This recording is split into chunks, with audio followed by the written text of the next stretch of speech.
friends of the family and strangers, and my family used to rape me,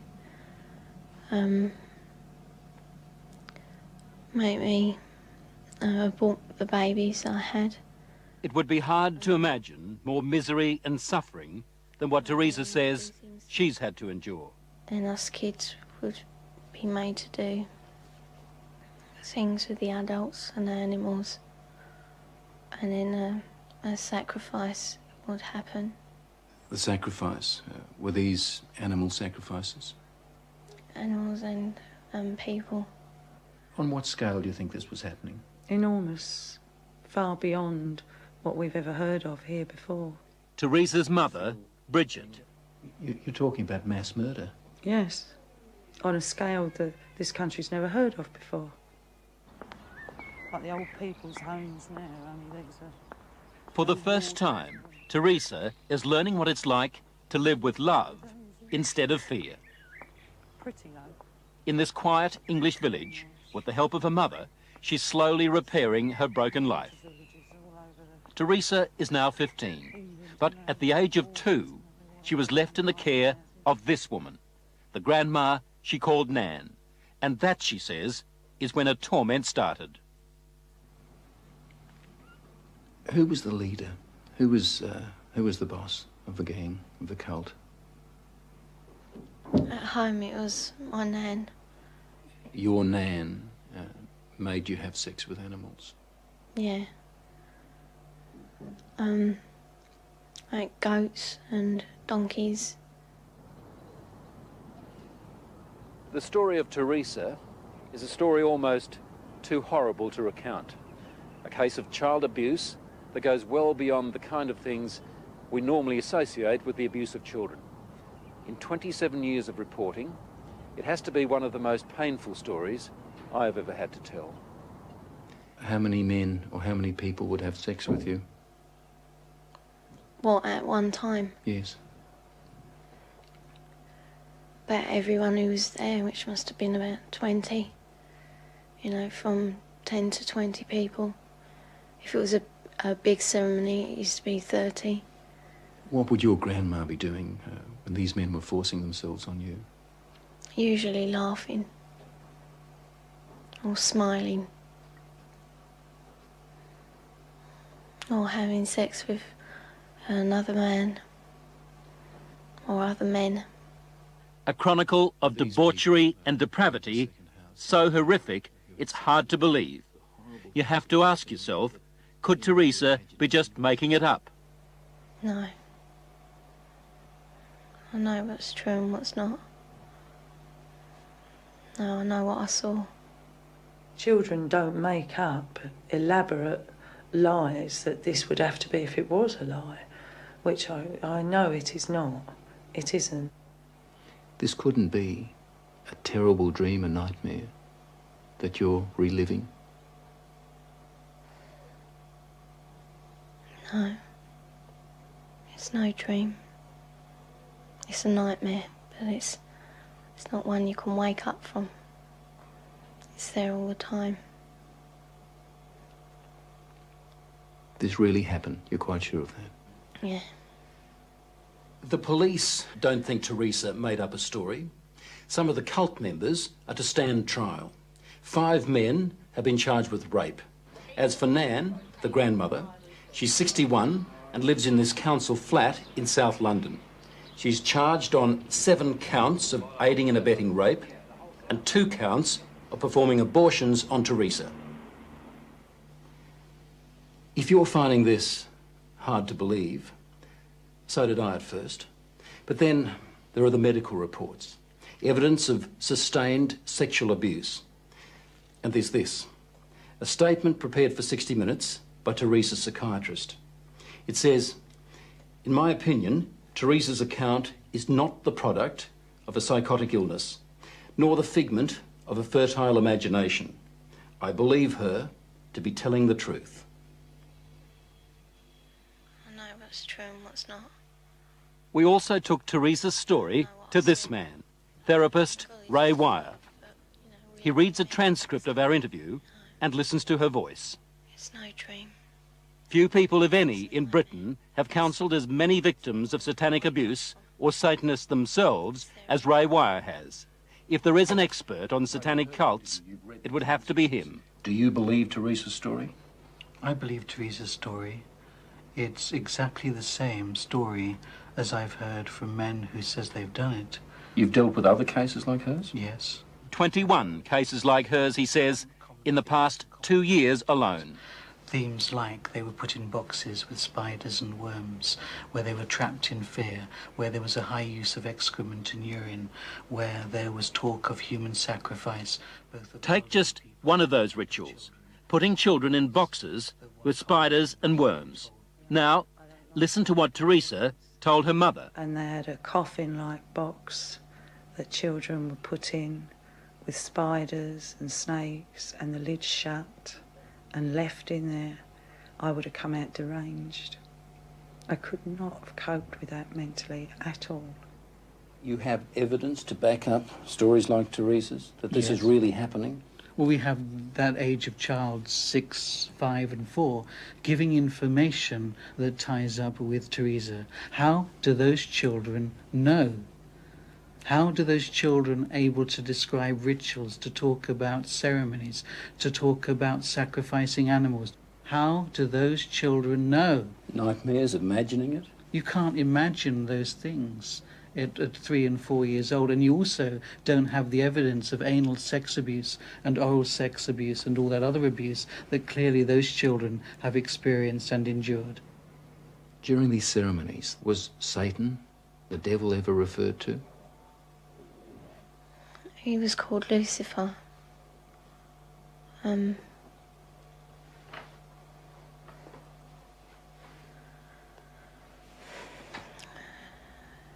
What did they say about the devil, about Lucifer? That killing the people made him happy. Sacrifices to please the devil. According to Teresa, the worst rituals took place at a house somewhere in the country. It was big, you know, expensive. From the front it looked like a castle. You know, it had a long drive and big double wooden doors. Do you think they were rich people then? Very rich.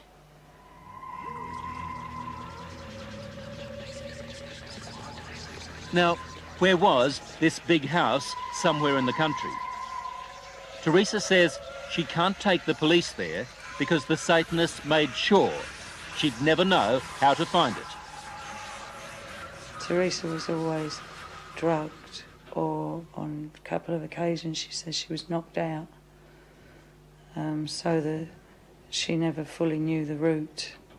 There was a tramp who was brought in once, you know, and he was killed.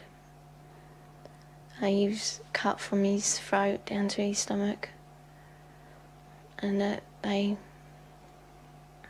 ate him, or bits of him. They killed a man at a ceremony? Yeah. In front of you? Yeah, in front of all of us. Did the tramp, did this man fight back? No, I think he was, you know, drunk or something. He seemed really dopey. He was laughing a lot when he was brought in. And he started screaming when they began to cut. But after a while, you know, he died. I'd seen a few killings before then. Although I wasn't used to it, you know, that was the worst one. I really don't know what I thought. I suppose I thought, thank God it's not me. Let me get this right now. Are you saying that you saw more than one person killed in that house? Yeah. I've seen loads of babies killed there, just newborn babies, or aborted ones which were only small. You know, 4-year-olds. Any age, really. Did they ever say they might kill you? They threatened to kill my little girl, who, when I left, was still at the house. A friend? Huh? What little girl? My little girl, Alex. She's about 4 now. You mean you had a child? Yeah. How old were you when you had that child? 11. Motherhood at the age of 11. I never talked about But it. from what Teresa told her mother, it wasn't the only pregnancy. We think about 7 or 8 times. It's hard to say. It was constantly happening from the time she was capable of being pregnant. What happened to the pregnancies, to the babies? They were aborted by my nan or by one of the doctors at the house. There were doctors there at that house? Yeah, there was 2, I think. Yeah, and a nurse. What would happen to the fetuses, the unborn babies? They used to be taken away most of the time, and one time the baby was taken out of me and then killed in front of me because it was still alive. And then, what would happen? Well, after they killed it, they would eat it. Well, we were also made to eat it. You were made to eat your own fetus. Yeah. Who made you do this? My nan. You'd think the one person in the world you could leave a little girl with would be Grandma. Someone to give her love and protect her from harm. Yet, when Teresa was left to live with her grandmother, they might as well have handed her to the devil himself. Grandmothers, I mean, the vision it conjures up for you, a sweet old lady with grey hair, rosy cheeks, holding her arms out to love her grandchildren. And it was exactly the reverse. But why was Teresa living with Nan in the first place and not with her mother? Well, when my first marriage broke up, I took the children with me and couldn't cope. So I gave them to their father, who in turn moved to his mother's. And To Nan's place? Yeah. And when he left the Nan's place, he left the children there. How do you feel now towards her grandma and the other people who did all those things to your daughter? They disgust me. They are the worst form of life this earth has had the misfortune to create. Vile. Did you ever try to run away? You must have been frightened. A couple of times I did, but my uncle, he caught me and brought me back. Going to the police? Did that occur to you? No. No. I thought it was normal, you know, even though I didn't like it. You know, I mean, you don't like to eat greens, but you know, somehow, I thought it was just her being called to be kind or something like that. She said to me it was something that everybody did, she thought, you know, like you don't like going to school or the dentist, you don't like going to the black masses. It was never any different. I didn't have nothing to compare it to. All part of life, Teresa thought. Even a miscarriage one day at school. Yeah, I asked the teacher if I could go to the toilet, and she allowed me out. I went into the toilet and the baby was in my knickers. I thought it was dead, but it wasn't. It was still moving. And yet no one at school knew? No. Saw anything? No. Or if they did, they didn't say. No, she was treated for a high temperature, fever, nothing more. What did she do with the baby? She kept her for a while because she was frightened that they'd use the child as part of the rituals. So she turned the pencil case into little coffin. Apparently she put roses in to make her smell sweet. Put a letter with her. Pictures of herself and her brother. Picture of me. And then I put it down the chute because I didn't want my nan to get it. As we said earlier, the police have already charged some members of the cult, and we know they're also investigating Teresa's accounts of those ritual killings. If there were as many, she told us, then the Satanists had a problem. How did they get rid of the bodies? They had a tub, you know, pretty big, I don't know. A very big tub, and they used to put the bodies and bones in there. And it used to go like, you know, fizzy and that. And then there was nothing left. Well, there didn't seem to be, but when they cleared it out, there used to be a sludge at the bottom. Teresa's story, her account, doesn't really surprise you. It doesn't surprise me in the light of satanic abuse, no. Do you get frustrated with people who just won't accept that these things do happen? Yes, because I've worked with murderers in prisons for years. Not that long ago, a boy was found in a forest in southern England without a head. We have no doubts that men can do that. And yet when we start talking about men within Satanism who actually believe in evil and it's the right to express evil, we suddenly have a doubt. As I was leaving Teresa's place, she handed me this note. It's addressed to the film crew. She says, "Thanks for bothering to help kids like me. I hope it helps." On the other side, there's a poem Teresa made up while she was staying at Nan's place. She calls it Nothing Left. Nothing left. I would scream, but there is no voice left. I would cry, but there are no tears left.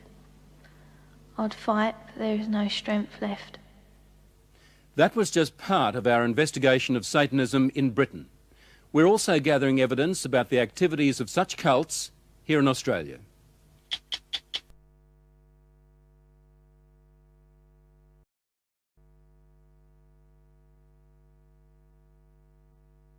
He was called Lucifer. What did they say about the devil? That killing the people made him happy.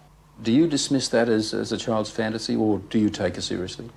Well, as a policeman and as a father, I obviously take it very seriously. Very seriously indeed. Crime Intelligence Officer, Sergeant Alan Barwick. Do you believe Teresa? Yes, I do. What would happen to the fetuses, the unborn babies?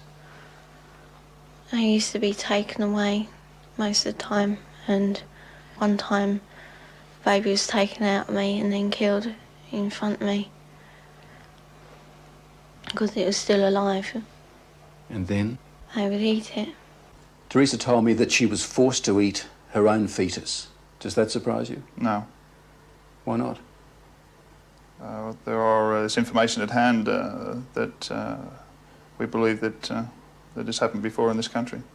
What Teresa had to endure is bad enough, but it's far from being an isolated case. We found strong evidence that scores of children in Britain are victims of these satanic rituals. But what is the attraction of these cults, and how are people lured into them?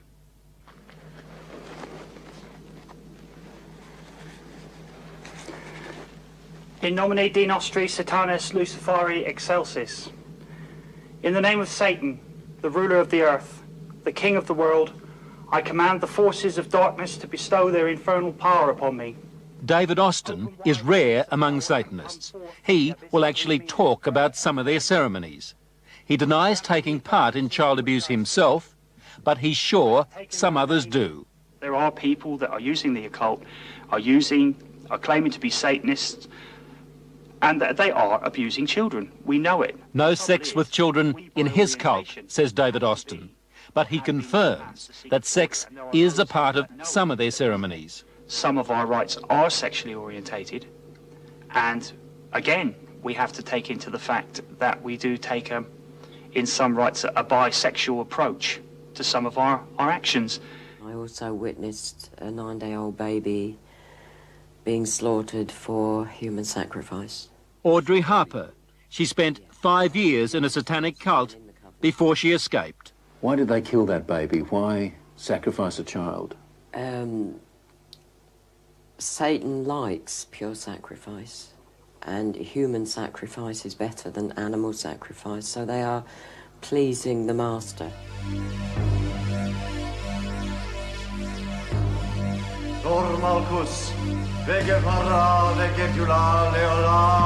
This is a sound that echoes down many a street in England today. It's not Satanism, but for some, it has been a stepping stone to devil worship.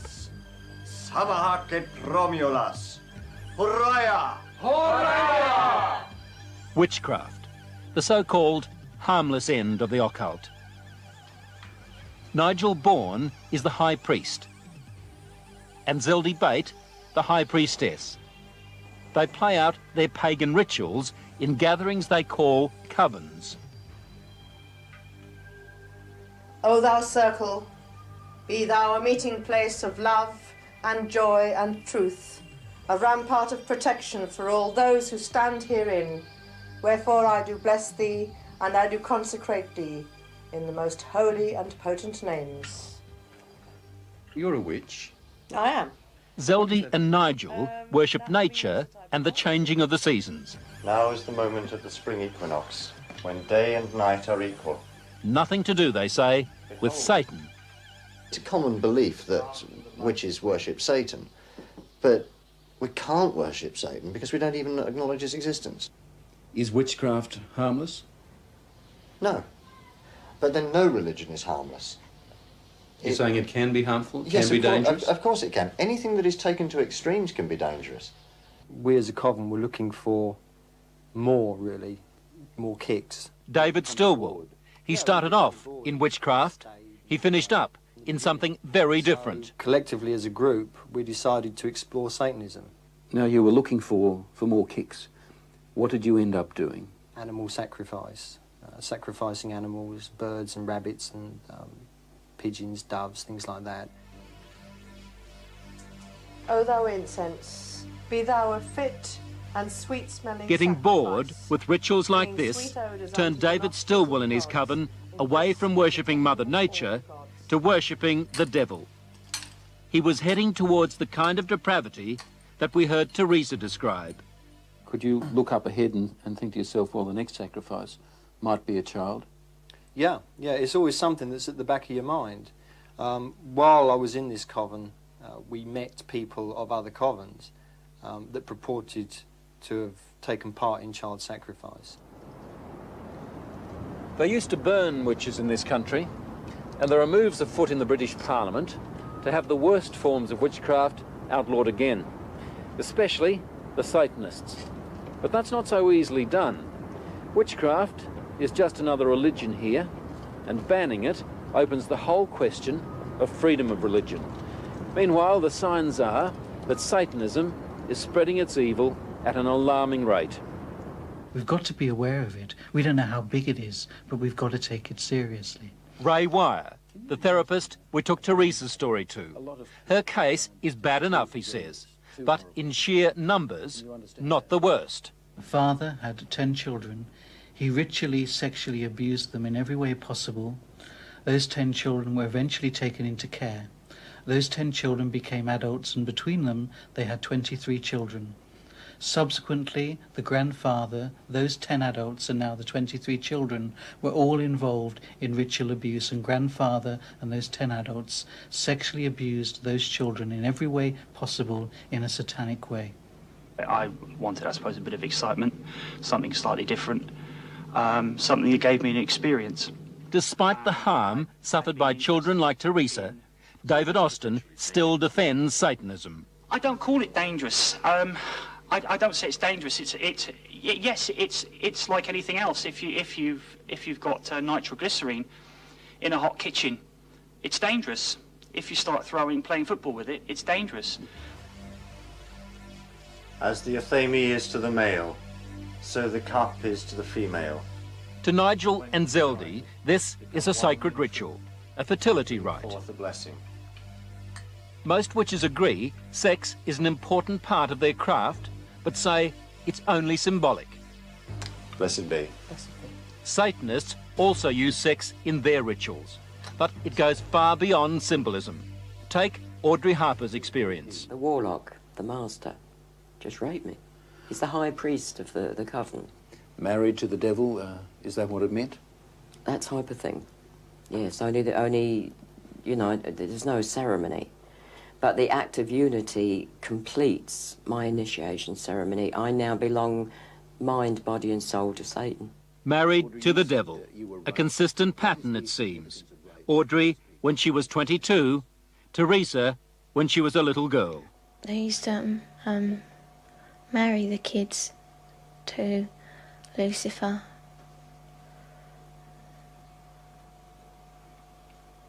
So that we were part of him, you know. We were his. Did that include you? Were you married to the devil? Yeah. We used to be dressed up in a cloak,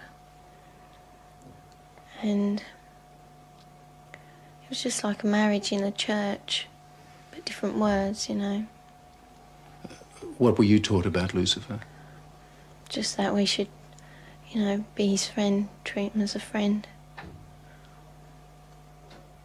and that he's always there if we ever need him. Why do they do such wicked things in these covens? Because they're pleasing Satan. The lower you become, the more vile you become, the more pleased Satan is with you, and therefore the more power you'll get when you die. And they believe this? They believe it. They absolutely believe it. Is this just an English disease, or should we be worried in Australia about activity such as this? I think you must be worried in every country, including yours, and without a shadow of a doubt you'll have groups in Australia who are doing similar things. It's almost certain that there are black covens in Australia and that there is child sacrifice going on in Australia. Do you think there are satanic cults operating in Australia? Yes, I think it'd be very naive of us to deny that. Our crime intelligence officer again, Sergeant Alan Barwick. Teresa talks of ritualistic sacrifices. Have you come across anything like this in your investigations? Yes, we have. What kind of sacrifices? Animal sacrifices. Can you tell me anything about that? No, I can't. Why is that? It's a ongoing inquiry. The problem is knowing how to recognise it, and that comes down really to parents. Parents recognising where their kids are.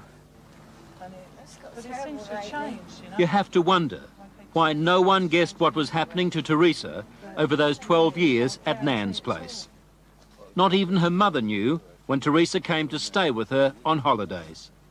I think with most people, not only myself, it's such an abhorrent, disgusting thing that I don't think we want to hear it. So what should mothers do? Well, they take the child aside and believe them. Believe them. It's so many times you hear about a child going from one adult to the next in an effort to get somebody to listen. I mean, in Teresa's case, the people she told joined in. And she thought I was going to too. That was a real blow. I cried for weeks over that she would look at me and think that I could do that. What would you hope to do with your life now? What are you looking forward to doing? Just living, being happy. What would you like to do when you leave school? Care for children. Handicapped ones, you know, or abused children like me, maybe. Now, Australian police want your help to compile information on satanic cults, especially cases where children are being abused. Any sort of information at all, anybody that has some suspicions about a cult working in their particular area, or they know of people who are involved. If there was someone watching this program who is involved in a satanic cult and wants to get out, what would you say to that person? Well, come forward. There are many welfare groups around that can assist, and certainly we can point those people in the right direction and certainly offer them protection if it's necessary. In New South Wales, the police hotline number is 02 20966. That's 20966. In other states, you should contact police headquarters in your capital city.